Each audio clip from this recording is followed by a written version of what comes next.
So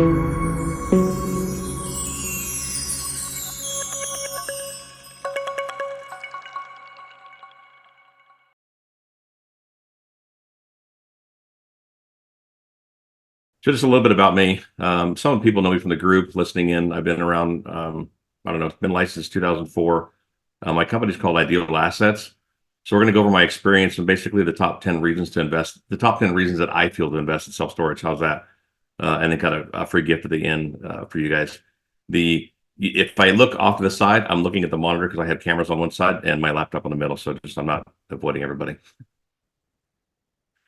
I'm married 25 years to my wife, Kathy, our kids, Nick and Nathan. Nick is now 22, living in Oregon. Nathan is 19, still at home and going to college. Unfortunately, Sarah and Pocket passed away in late 2020. I live in Phoenix, Arizona, where it's hot, except we were just in Dallas this last weekend, or I'm sorry, San Antonio, and it was 19 degrees. It was quite cold. Um, people do businesses for different reasons. It's, who do you do it for? Why do you do it? Whether it's to buy toys, whether it's financial freedom, give to charity, or just take care of your family. We're a Christian-based family organization based, that believes in doing business with honesty and integrity through faith. We aim to increase profits through property values while providing a better tenant satisfaction overall experience through property renovations, value add type stuff. I believe in more hands-on management, even though you can do a lot of things remotely with technology. What I feel is the customer will get, or client, however you call it, will get a better experience. They'll tend to stay longer and spend more. To me, that's just what we do. So I'll go over property we did here in a little bit. So it was I.D.E.A.L Assets was formed in 2008. Late 2008 to facilitate the acquisition and disposition of commercial real estate. I started out in a variety of different commercial stuff. I've done office buildings, medical office buildings, and I finally ended up landing with self-storage. In-term profits, depreciation, equity, forced depreciation through leverage. Again, doing honest thing. What I consider doing honesty and integrity is delivering authentic value. Who are you and who can you be to the public, and who can you be to other investors, your community, relationships, things like that. That's where the business is going to get done, in my opinion. So I.D.E.A.L Asset stands for income, depreciation, equity, appreciation, and then leverage. Our competitive advantage is the speed to make a purchase and the knowledge and basically creative techniques, whether it's, owner financing, master leasing. I've done all of that, subject to things like that. I started in 2004, as I mentioned. Started out with single family rentals. I took the wrong advice from the wrong people. Ended up losing all my houses in 2008. At the same time, I went from owning residential rentals across the country and new construction and got into just local flipping. I put it on a contract, bid the job within 10 days, and then flip it out to an investor for a rehab, or if they wanted to own it or rent it, one of the two. I no longer owned single family houses. One of the movies I watched one time, it says, I've had a bad experience. So with houses, I've had a bad experience. I don't do anything now where people sleep and crap in the same place. That's why I like storage. I went on to flip a building. The same month I lost all my houses, I went and did this building in Stockbridge, Georgia. So southeast Georgia, I believe it is. Within about 45 days, pocketed 192 grand. I'm like, hell, that was a lot easier than doing houses. So how that happened was a broker called me. They said, hey, you want to do a building? I said, sure. I didn't know anything about it. I lived about 4 hours away up in the upstate of South Carolina. Went down, looked at it, put it under contract they were asking 2.175. I put it under contract for $1,875,000 because it had some water damage. It was a walkout basement style. So most of you that live on the East Coast know what a walkout basement is. It was facing the hospital on the backside, and the front side was facing the street, or what was then a cul-de-sac. They've rearranged the street now. It had some water damage. So those of you that are afraid of taking on a property that either has mold, or I bought many a property with mold, defunct internal guts, whatever, don't be afraid to do something creative or ask me. In this particular property, it was a medical building. So it was falling out of escrow with the previous buyer who was afraid that it might have mold. So I just spent $1,200. I hired a professional mold inspector, third-party company. They came, gave it a clean bill of health. Then during escrow, I filed a claim against the seller's insurance policy for the proceeds to fix the building because I didn't want to spend the 400 and change $1,000 to fix it. So in escrow, we got $437,000 of cash signed by the seller and deposited into escrow prior to moving forward with it. I also took over the first mortgage subject to. The seller had just recast it with SunTrust for like another 5-year term. So the payment was like $3,500 on it, basically a $2 million building. The seller gave me a $1.2 million seller carry second, which we had first right of refusal to buy back if they were going to sell the mortgage. And we had substitution of collateral should they or should we want to fix the building and now lease it, and it's got a $4 to $5 million value. We would move that second mortgage to another property we owned, and then we'd have a property with a potential $4 to $5 million value and a $500,000 mortgage. We could easily crank it for more cash and then go on to do more creative stuff. So that's how that worked. In the end, this says $191,000. That's what I got into escrow. I got from escrow. I had a friend of mine who you guys, a couple of you know, Jason Dillard, brought me the investor to back me up on the deal. I paid Jason an $8,500 fee, a referral fee, because he was licensed. I paid the investor a $23,000 bump for sticking with me till the end, and I ended up selling it to a retail end user. Does that make sense? Then, quick question, Brian. Yep. So if I understand this correctly, you listed it and then you purchased it yourself? No. Never, I didn't list it. I've never really been a listing agent until I'll talk about that in a little bit. Okay. I've never really been a listing agent. The Mark Samila chap just called me out of the blue and said, "Hey, are you looking for a building? I heard you're an investor. Are you looking for a building?" I said, "Sure."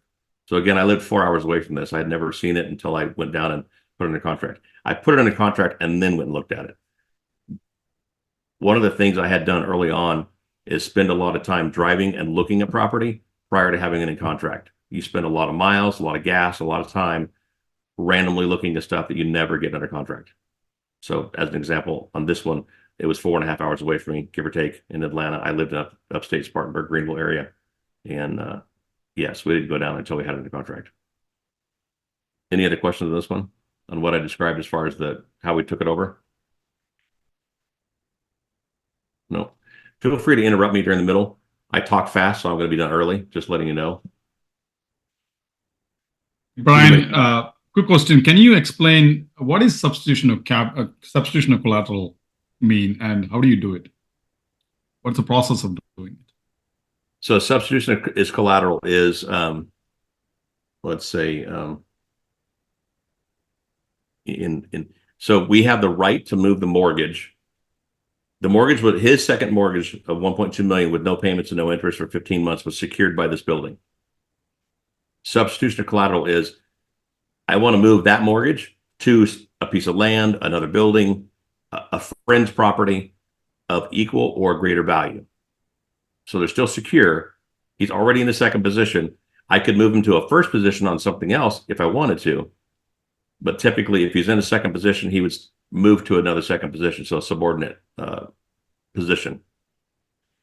Does that make sense? We give them substitutes. I give him something else of security instead of this building, which now makes this building next to free and clear. So he'll just give you a release of the lien on this property, and then in lieu of Correct. that, he'll take another. Okay, got it. Yeah, so I take him off property A, this building, and I put him over on property B as an example. So now this building, instead of having nearly $2 million of debt, theoretically, it would only have about $500,000 of bank debt. Has a lot of leeway. So I could go in and do a second mortgage with somebody else. I could refinance it and get a first position mortgage with another bank and go pull all my cash back out. I would still owe the $1.2 million, but it would be on something else. It doesn't matter in advance. Sorry, does it matter what type of property it is? Could it be a residential or some other different asset class?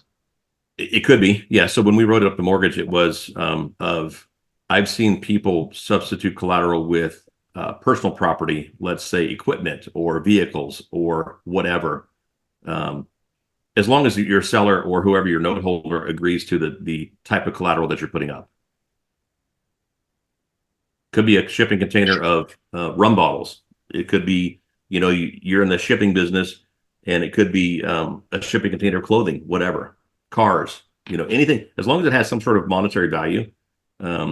You could put it against stocks if you had a stock portfolio, I guess. I've never done that, so it would have to get some advice on how to specifically structure that. Any other questions on this one?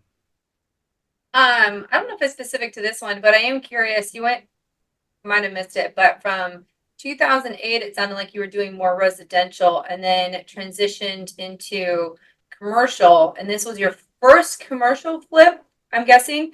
I'm curious because obviously that takes a little bit of, knowledge, experience, mentor, something. Like where was that education in that transition and what kind of pulled it? So, okay. Yeah. So technically in 08, was losing all my houses going through so I had a residential investment company that I bankrupt because it owned a lot of houses and I formed this company at the same month. And when I flipped this building, I actually paid 20 grand to the bankruptcy attorney for the other company. Makes sense. So in that process, I had done smaller, what many people would consider commercial, coming from the residential realm, small office buildings. In South Carolina, an old house could be turned into an office building, whatever. So this was my first big project, yes. And yes, I went to some training. I've got, I don't know, $100,000 in education over the years of different coaches and mentors and things like that. And yes, so going into this, I had other counsel. That makes sense? Other coaching and things like that. Yeah, no, And I love it. Been through some training. Right? Because this is I fantastic. didn't just go all of a sudden, I want to do a building today and do it all by myself. No. No. Yeah, so I had in 2005 is when I took my first commercial boot camp, if you want to call it that, 4 or 5 day boot camp. I didn't do my first large transaction like this until 2008. No, that's awesome. I mean, that's what we encourage. I like hearing these types of things because yes, real estate, that's the fun of it. It doesn't have to be vanilla. There is no linear path in real estate transactions. It can go every which way you want it. So I love this. Sorry, keep going. And my advantage is from the years and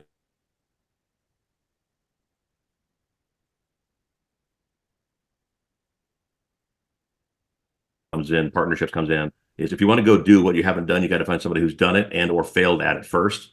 And then don't just go learn from the person who says, hey, I flipped a building and made a couple $100,000. Yay, that was my first deal ever. I'm a rich. And they've never had anything lost. I haven't put in here some of the things I've lost. I had an apartment complex under contract before this for about 6 months. And I'm like, I'll get it done. I'll get it done. I'll get it done. Great deal. It was about $1.5 million less than the appraised value. I'm like, I deserve a bigger assignment fee. I deserve this because I'm so smart. Well, when it all said and done, I lost 20 grand of hard earned money because I thought I could get it done.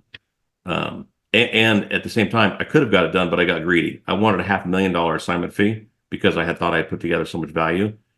I went to lunch with a local apartment guy because I had an investor with me who backed out 10 days prior to closing on the apartments. And then I'm like, hey, this is not going to work well. I found a local investment guy that owned some local apartments. He had about 2,500 apartments in the town where we lived. And I said, hey, look, I'm about to lose this deal. I'd love for you to step in. Let's go meet for lunch. We met for lunch. He said, I'll write you a check for 150 grand and I'll buy you lunch. And I'm like, I think I deserve better than that. Well, I bought lunch and he walked away and I didn't get shit. 10 days later, I lost 20 grand. My wife was pissed. Yeah. Still reminds me about it.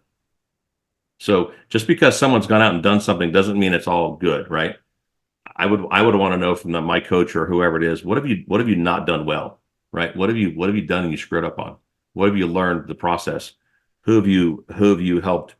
Who has helped you not make those mistakes again, kind of thing, right? There was one other question from Sandra. Said, how much did you purchase this for and how much was the construction? You kind of touched on that, but I did. I bought it for it was listed for 2.175. I bought it for 1.875 on paper. I never owned it. I just took it through contract and never closed on it. And it was $437,000. So I hired a leasing agent in town, like one of you. I said, hey, I'm coming to your town. I need you to find me a tenant. And he found me a tenant. Says, hey, I got some good news and bad news. She wants to buy it, not lease it. Okay. I said, what do you want to do? He says, I don't care what you do. I want my 50 grand I was going to make on a lease. if you're going to sell it, he doesn't get paid for leasing, right? So our check was 250. We marked it up 300 grand, settled on 250. My portion was 192. He got his 50 grand.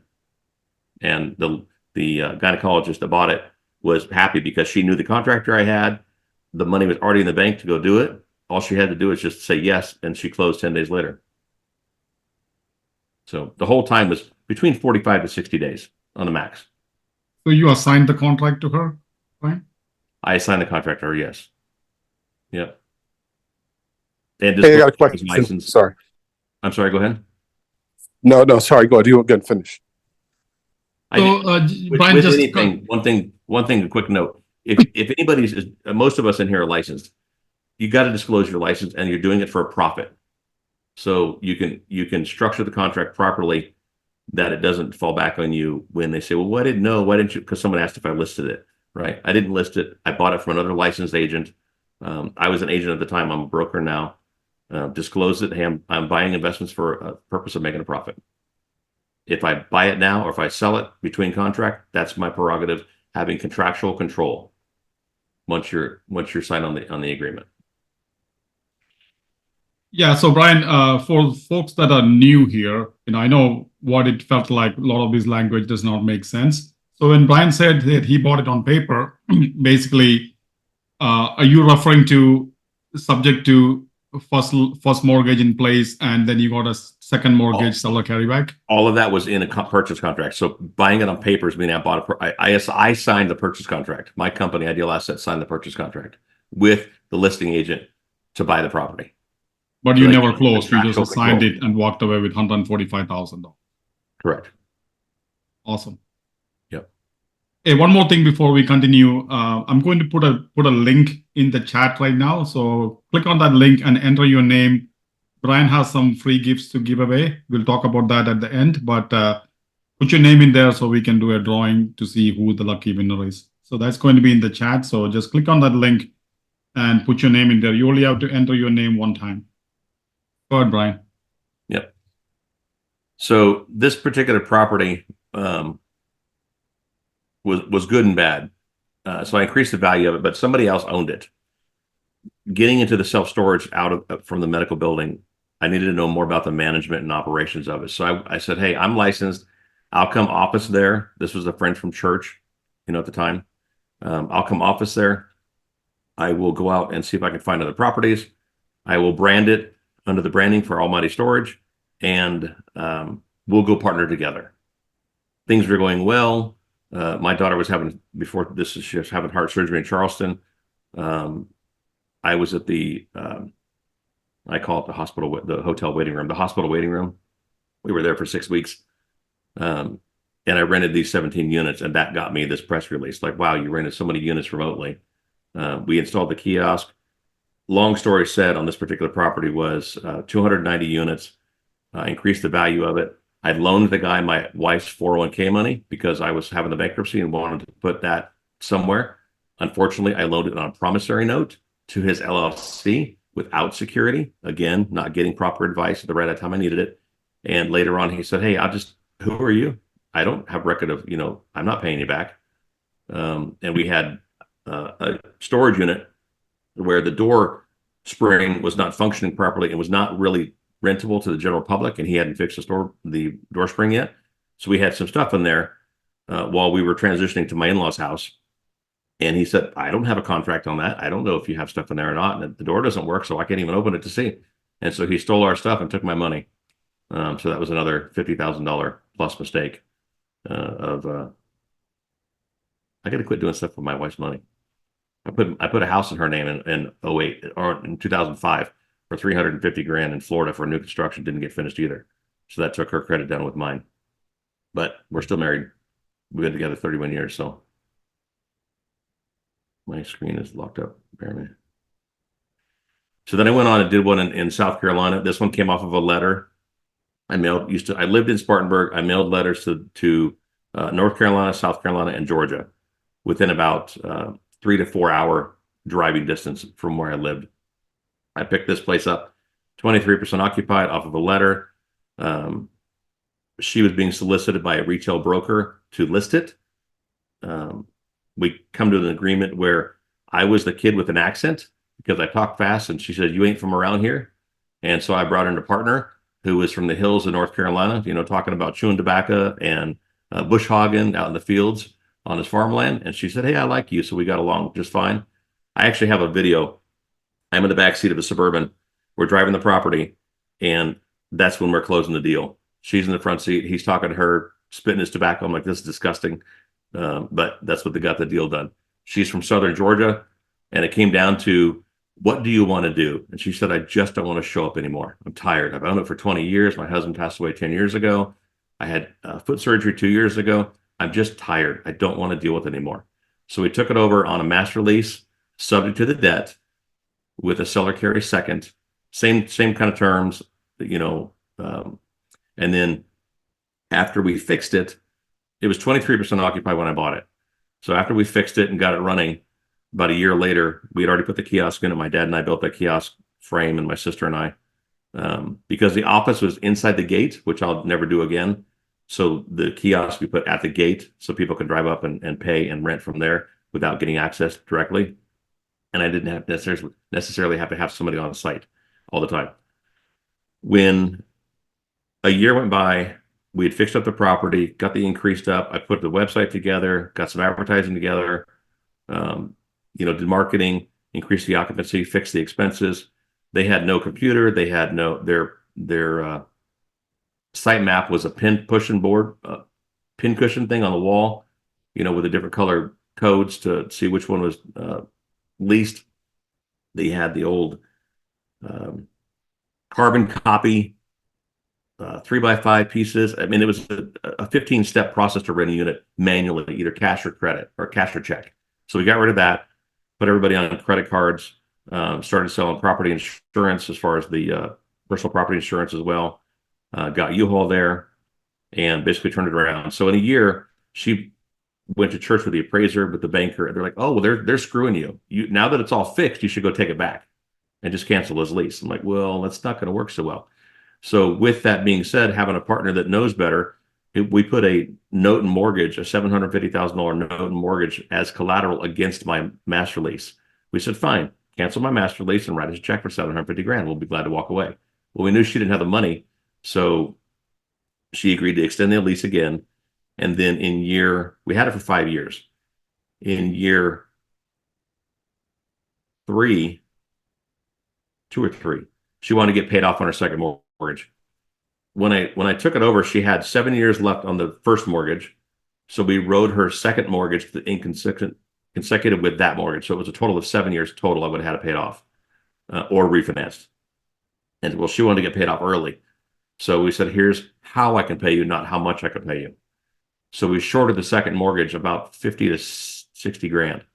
And in this process, via my master lease, I flipped this property to an investor, a doctor out of New York, and ran it for him. So I got paid a $200,000 assignment fee on this one. Half went to my partner, Mike, and the other half was mine. So my original down payment, I'm going back a little bit, my original down payment via a master lease to her was 20 grand. $5,000 to back payment, $5,000 for some back taxes, and then 10 grand to cover some of her closing costs, a little bit of walking cash. My investor's down payment was 120. The 20 I needed to pay her, and 100 for me and Mike. So 50 each. Then when the capital call, technically, to pay off the second mortgage early, 5 years early, I did a capital call to the investor, and I gave him that discount for the coming forward and coming up with more cash, before it needed to be. And then I said, "Hey, to make things easier, since you weren't expecting a short-term capital call of another $100,000, I will go ahead and take payments for the balance of my assignment fee over the life that we had it." So I got paid at the beginning, and I got paid through the entire process. And then I got paid a fee when we sold it. Any questions on this one? Yeah, I've got a question. Sure. Hi, everybody. So you mentioned in the beginning that you were more personal and not necessarily systems oriented, but obviously from what you've mentioned, you do use systems. Where do you draw the line as to the more personal experience and the systems you use to automate the self-storage. Okay, I'm trying to understand what you're. So I didn't back away from. Okay, so personal here it service. is. Again, obviously everybody uses systems and automation in the self-storage, but you mentioned you like the more personal approach, which also takes time and effort. So the question is, what is vital for you to have that personal contact versus the automated systems, the credit card payments, et cetera? So to answer your question, it's not an either or, it's an and world. We did automations and stuff like that and had somebody on site to deal with people directly. Does that make sense?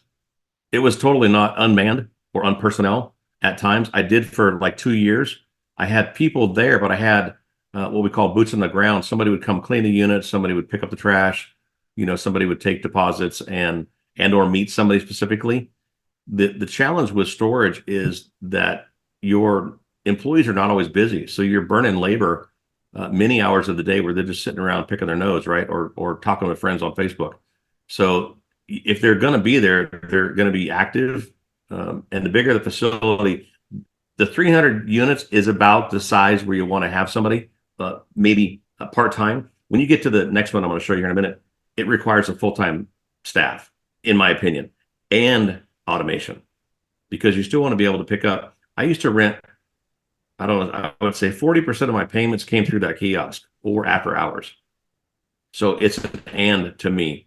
I have customer service. I'm not running the facility. I did go down to this facility 1 day a week, well, 24 hours in a day, half day and half day, once a week for the first 3 months. I moved from Spartanburg, South Carolina in 2012 to Phoenix after we'd had it for not quite a year, and never went back. So I ran it remotely with people there part-time, and then I ended up having a full-time because she did better. I had hired her from another storage company, and she did better working the whole system, being there, because she rented enough U-Haul trucks and trailers to pay her salary, so it didn't really cost me to have her there. That makes sense? And does that answer your question? Can I add to that? Sure. I don't know if it'll be helpful or not, but I think it's important to note. I feel like smaller companies, or when we're just an individual person, we feel like we have to personally connect to everyone.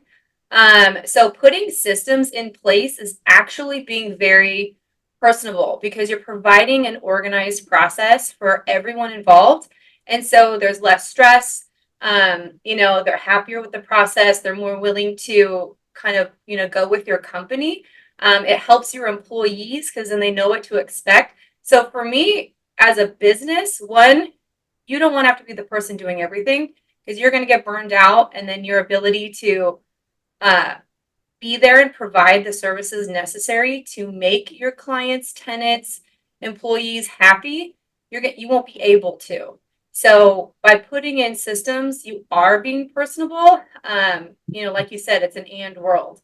But by teaching your employees your ethics, your values, the business process, putting systems in place and teaching your tenants how to optimize on those, it's just a huge win-win. And that's what shows that you care, because you're creating security, you're creating a process, and you're creating it easy, instead of just, they're trying to call you, and, if that's your only source is a direct contact to you, you can't advance because you're now managing, and then no one can get a hold of you, because it's almost impossible to be available 24/7. So helpful, not helpful, but I think it's important as small business owners to realize that being available 100% isn't more personable or more beneficial for either party.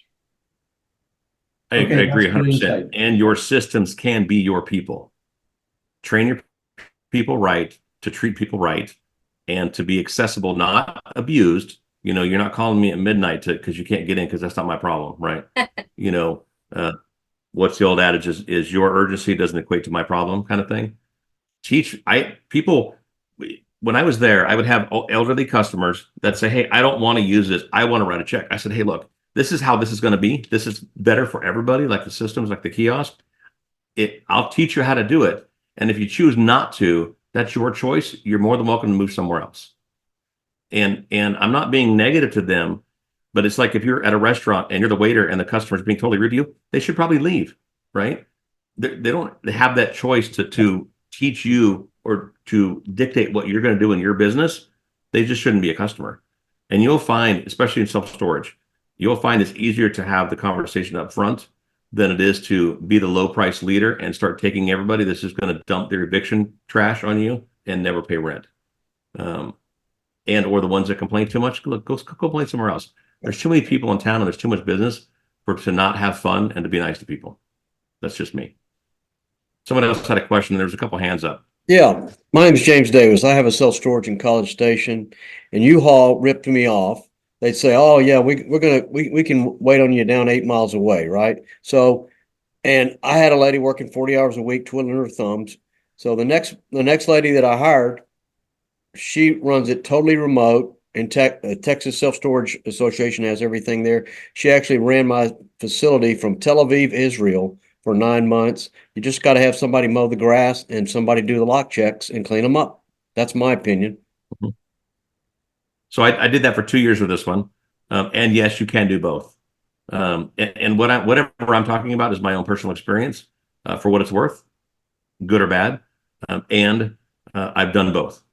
Ran it remotely. You got to have someone that talks well with them. Kara we get 5-star reviews all the time. But if I had somebody else there, well, I might get 2-star reviews, right? Because I agree. The first couple of people I hired did not do well. Yeah, it's important to hire the right person. 100%. Yep, 100%. Matt, you have a question? Yeah, I do. So I was wondering how you were able to add debt as a lessee. I think that's what I heard. This had debt on it already. It stayed in her name. Oh, okay. Okay. And she was not qualified because she was already behind. She didn't have any income to get it financed again. And it wouldn't finance how it was. At 23% occupied, we weren't going to pay cash for it. And I could only fix it with getting into a creative structure. Okay. Oh, second question. The kiosk, is that something that can be used up in the north where there's snow and stuff during the winter? They're everywhere. So in the north, if you're going to do that, you just enclose them. Yeah. Okay. Yeah. Thanks. Thank you. Got a couple more hands up, then I got to move on. All This right, is Sandra. Yeah, Sandra, go ahead. How are you this morning? Fantastic. Thank you. Good. My question is about how you have your kiosk set up. Because I've heard several different people talk about just having a phone number and some kind of way that they have a system on the back end that you do it online. And that's how they let people in and out. Is that what you're doing in this particular section, except for you have people that actually come up to your kiosk and pay and then able to get in? We had both. So the kiosk is for somebody that's driving by and wants to walk up to it and rent a unit, and it'll drop a lockout like a Coke machine will. It'll print the lease. The other thing about the kiosk does too that you can't do online is it asks for a picture of a driver's license and it asks for a fingerprint. You will help weed out the people that are scrupulous that don't want to offer those two things. Online, you can rent a unit and they can make something up, right? But yes, we did have both online through a website and on site for the kiosk.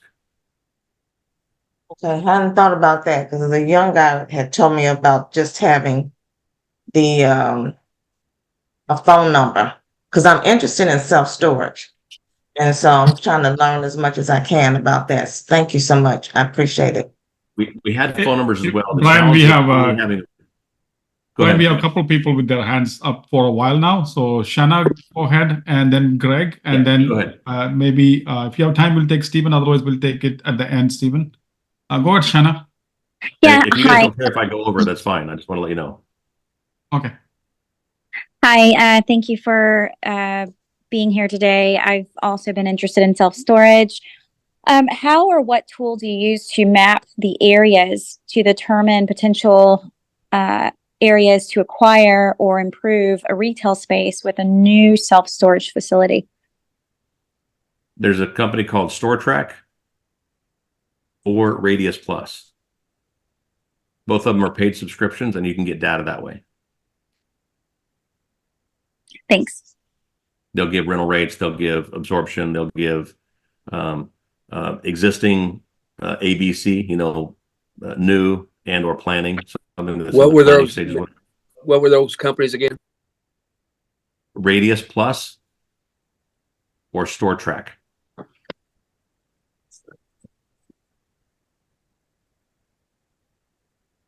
Who's next, Joseph? Do you have a better experience with either of those?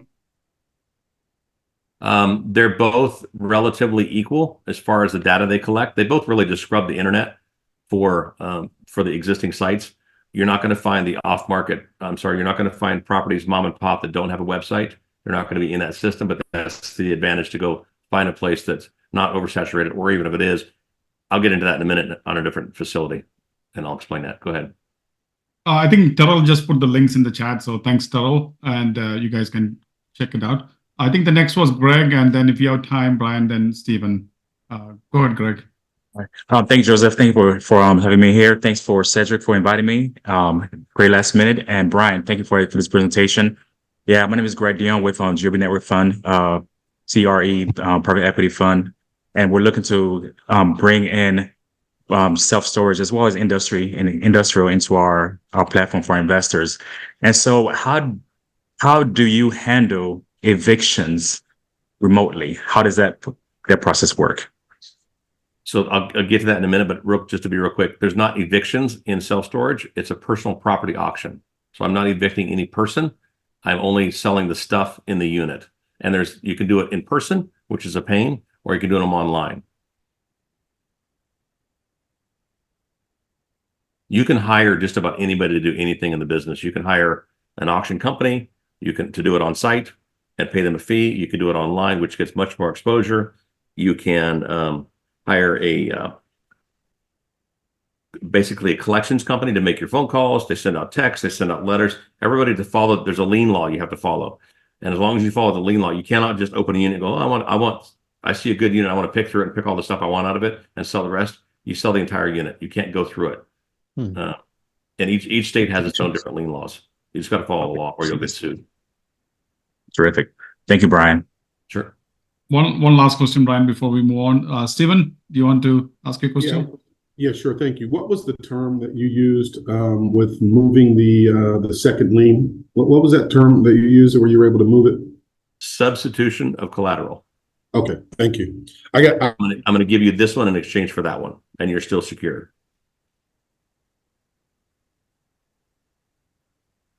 Ready for the next? Move on. Yes. Okay, Shannon, you still had your hand up. You got one last question, or can I move forward? No, please continue. I will figure out how to lower it. Okay.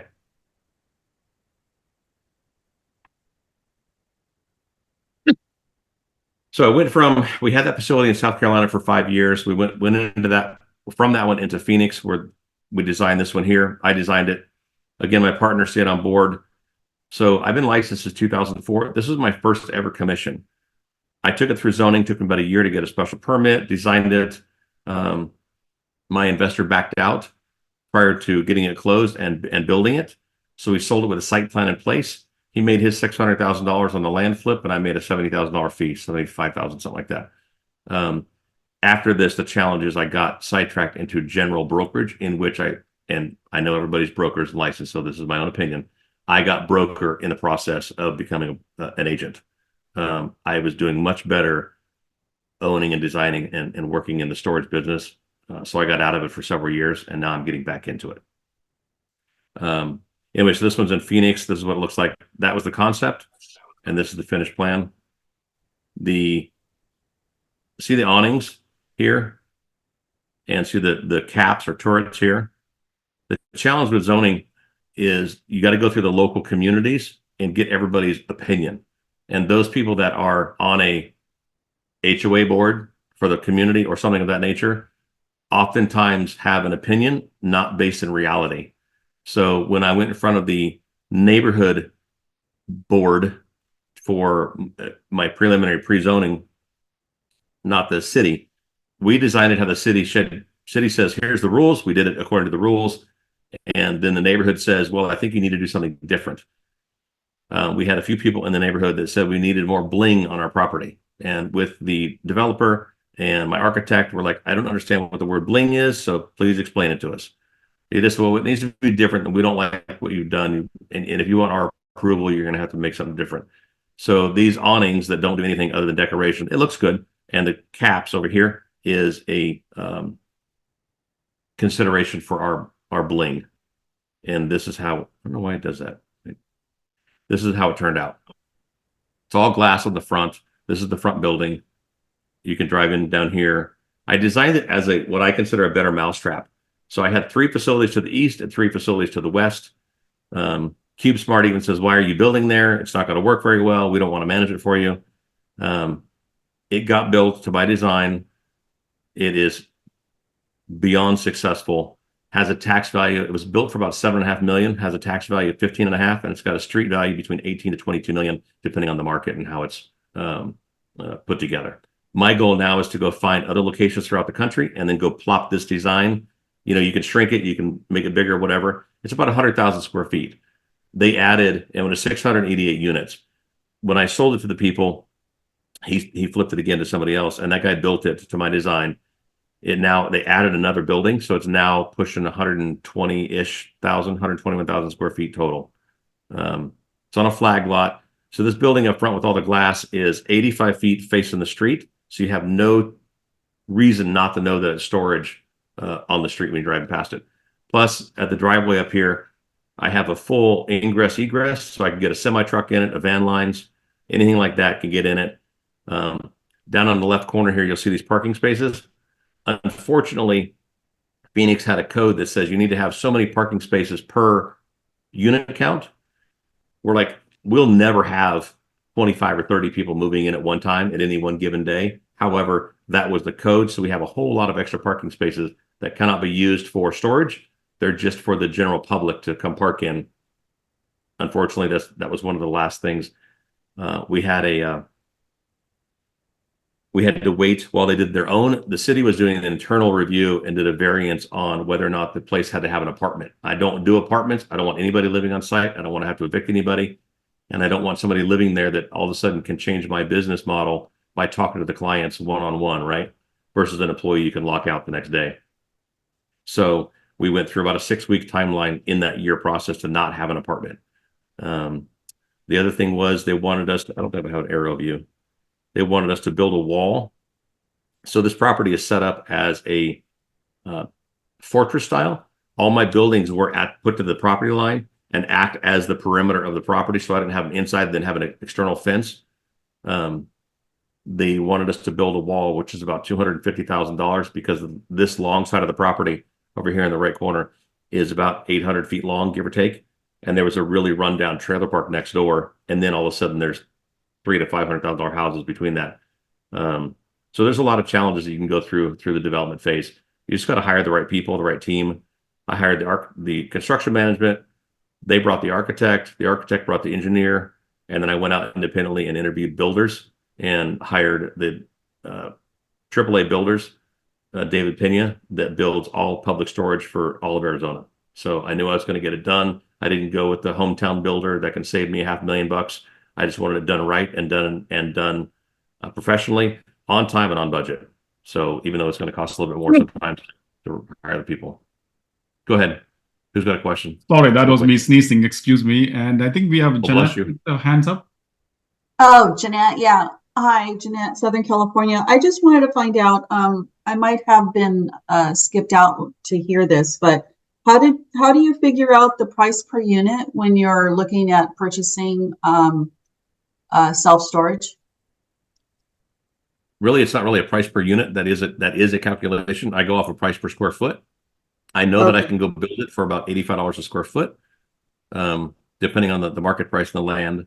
I like to build single story. I'm not a big fan of multi-story, just personally, because I think, again, a better mousetrap is the functionality and ease to get to your unit pretty quickly. So I'll look. I'm not even looking at properties that are in the Now, granted, this you could sell this because of what it is at its current income and the market it's in. It was built for about $85 a foot, $90 a foot. It could sell in today's market in Phoenix for in the north of $150 to $180 a foot for a REIT or somebody else that wants to come buy, that's throwing around big public money. I'm using private investors, and we're not paying double what we can build it for. I don't care what the income is. I'll just go find the better site and go build one. Yeah. Okay. Thank you. It's different in California, I'm sure, because of the cost, and we'll get to this, and I'll zip through this. Any last questions before I go to the top 10 reasons, which most of them I've already discussed? Just one quick one. Have you ever adapted your business model, especially showing us the glass storefront kiosk area, to include seasonal retail? No. What's your opinion on that? I'm not specifically in the retail business, and if I was going to do it, I would do flex industrial, and I would not do retail in front. I want my storage property to be on the street and to be visible from the street. And on this, when we're done off of the PowerPoint, I can show you the aerial view of what that one looks like and explain that in more detail. I think, Shanna, I've seen those with, if you have a U-Haul attached, then they're selling boxes. And is that what you mean by retail, or are you talking about seasonal No, she retail? says seasonal retail, like tenants, I believe, right? It's actually a little bit more creative than that, but I can tell you later. I think the retail parking requirements will be a lot more typically. So that might be something to consider. All right, go ahead, Brian. The property in South Carolina had a retail building out front. What I consider would have been retail. It had doctor's office, dentist's office, chiropractor, insurance agent. We eventually got rid of all those tenants and converted the building to climate control. Storage is so much easier to run. Brian, So do you do? I'm sorry. Do you do climate control units in the same vein of how you're doing this? Yes, that property that I just showed you in Phoenix was about 100,000 square feet, about a 60-40 split of climate and non-climate. I want both. Okay. And RV. I want to have the best fantastic for the public. Okay, thank you. I'm gonna zip through these real quick. No last question because we're gonna run over, and I'm okay with that. I have the time. I just want to make sure that you guys have the time and can come and go as you please. The biggest thing for self-storage, for the top 10 reasons to invest, is the whole title for this, is the cost to operate. When you don't evict people, so you don't have to worry about that. You don't have the timeline's probably 90 days max in most states, could be less. That's about it from the time they're due to the time they're out, including the late fee, the lien fee, the time to market, whatever the lien law says you have to go through to get them out. Probably no more than 90 days on the max. The really low operating costs, 30 to 40% of the gross income, versus I have it on here about apartments are between 55 to 65%, typically what I've seen. You don't have, on a move out, you go in and you blow out the unit, you sweep down the cobwebs, you might mop the concrete floor and wipe down the metal walls. You're not replacing toilets, you're not replacing dishwashers that people stole. You're not replacing holes in the drywall that the kids got pissed, or your bad tenant, had bed bugs or any of that crap. Just don't deal with it. If you want to sanitize it and bleach it down, that's fine. But what we used to do is mop the dust off the floor, dust off the walls, and rent it out. And you're less than, if you really, really got a dirty unit, you're less than an hour of total cleanup time per unit. And it's rentable again, so your product is back on the market. As well as, I didn't go into that in this slide, but as well as they do what's called dynamic pricing. The REITs and big companies change their prices like gas. Every hour, they circulate the market price, and their computers automatically change the prices on the rents. Your existing clients are at a fixed rate until such time you raise them, but the street rate, it could be $25 today, and it could be $27 tomorrow. It could be $23 the next day after that. It's all relative to what they call dynamic pricing. Anyway, so that's pricing. And then we raise prices when it's hot, and we raise prices when it's cold. And the average stay, I'll go into that in a minute, of once you're in a unit, it was 13 months, now it's 14 months. I know from personal experience, I'm like, hey, I'm going to move my stuff. I'm going to my in-laws house. I'll put my stuff in storage. I had tried to buy a small facility from a guy. Couldn't make a deal happen. He sold it to one of his tenants. He had a small office complex up front as well. Sold it to one lady, and he had made me a deal. I had a 10 by 30 for $75 a month. Again, I was moving. I was downsizing from life challenges, right? When she came along, she said, hey, I'm the new owner. Your rent is now $150 a month. I said, okay, I'm just going to continue paying it, because by the time I hire a team or a crew, rent a truck, and go save $10 a month down the street, I'm going to spend $600 or $700 to move all my crap, and it's just not worth it. So I just paid the increased rent, and I was there for 18 months. So it's all relative. As far as financing, self-storage now over the last few years has been a much easier process, and the default rate is extremely low on self-storages compared to apartments or retail centers, especially office buildings.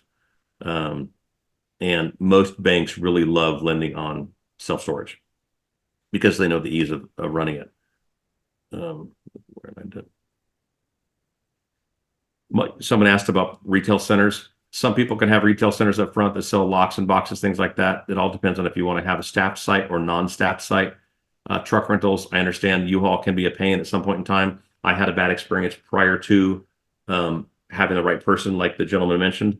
My first year and a half of U-Haul cost me money and was not a good experience. After that, the later 3 years, 4 years was a much better experience, and we made much more money. It's just having the right person to run the system. I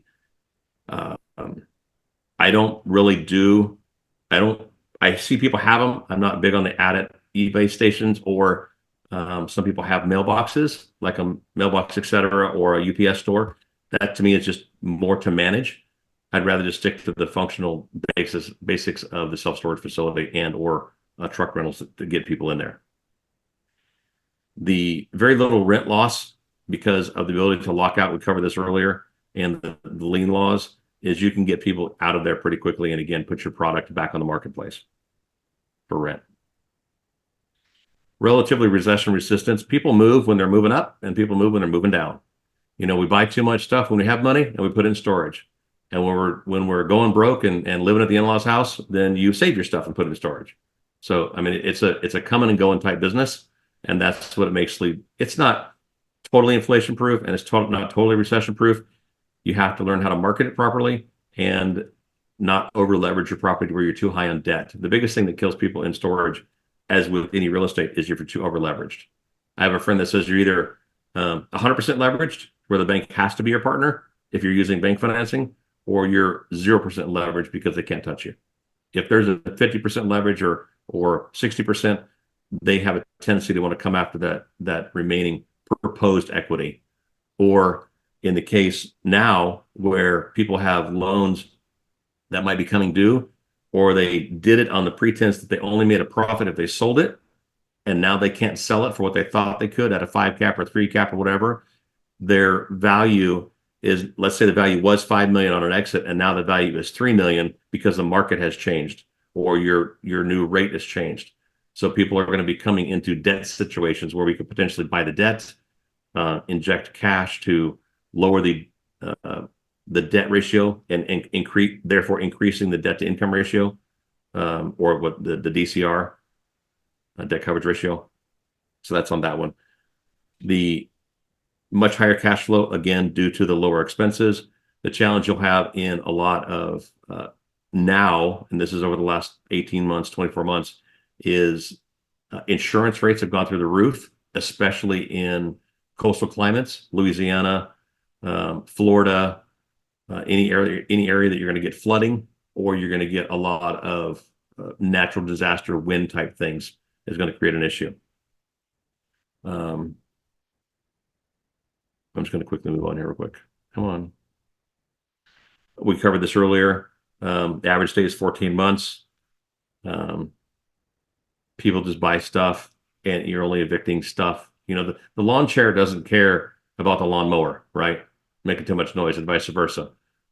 People don't live in the units, and the only toilet you have on site is the one in the office, or you might have a the one in Phoenix has two, a his and hers bathrooms up front, and they're only used by customers when they're given access, not just to the general public. And then the free gift that I want Joseph to do the wheel-thon is an hour coaching call with me to figure out whatever your investment goals are, what you want to look at. And I'm open. If your investment goals are not self-storage, I will give you my best advice towards that because I've done a variety of product. If it's self-storage, all the better. Any last questions before we move on? Yeah, quick question. In urban areas, dense population where there are a lot of extra space and all these other public storages, etc. What are the better properties to look for in a reasonable radius that can be converted to self-storage? That makes sense. It depends. The word makes sense is what the question is nowadays, right? Right. Is whether or not the property is being sold on a future value, which I'll never buy on a future value, but I would look at potential office buildings. Strip malls can be converted. Big box stores, the old Kmart's, Sam's Club, something like that.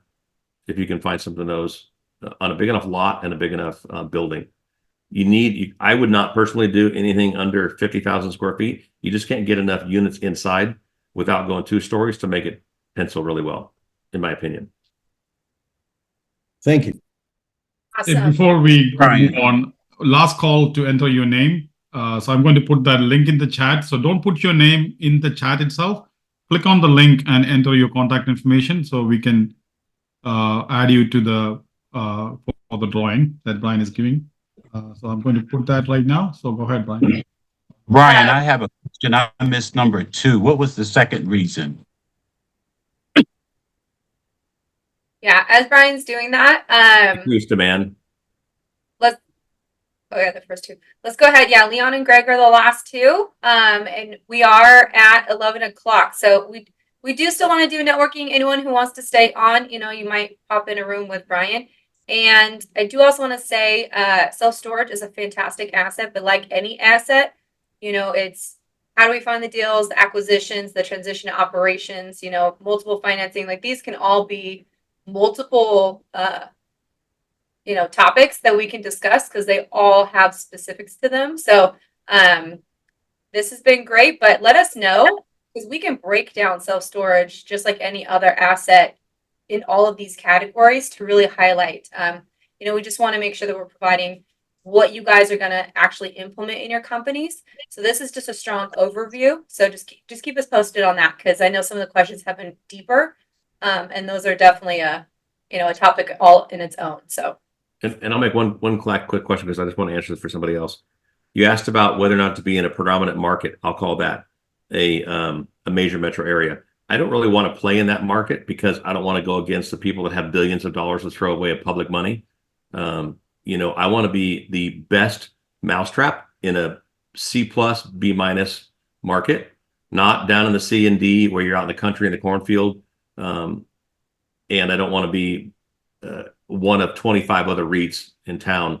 I want to be kind of that mid-tier to where like a restaurant, you don't have to be the steakhouse, right? You don't have to be Morton's like the REITs are, but you can be a nice family-owned, clean operation that people like to visit, and you'll consistently be busy. Greg, did you have a question? Yes, Brian. Again, I'm relatively new to the self-storage. I'm more of a multifamily type, and that's where our focus has been, and will continue to remain. But then we're venturing again into the self-storage and industrial. My question is, one of the things that we have here, I'm in South Florida, is one thing we have is the property insurance. It makes some deals don't work. How does property insurance affect your part as a self-storage investor? As with anything, I was going to buy a property in Louisiana, and I'm going to stop share real quick so we can just kind of chat. I was going to buy a property in Louisiana, and the property insurance was going to go from $22,000 to $40,000. And I could not add enough units, and I could not raise the rents enough because the occupancy was already pretty high to compensate for a $20,000 bottom line expense that I couldn't control. So I didn't buy the property.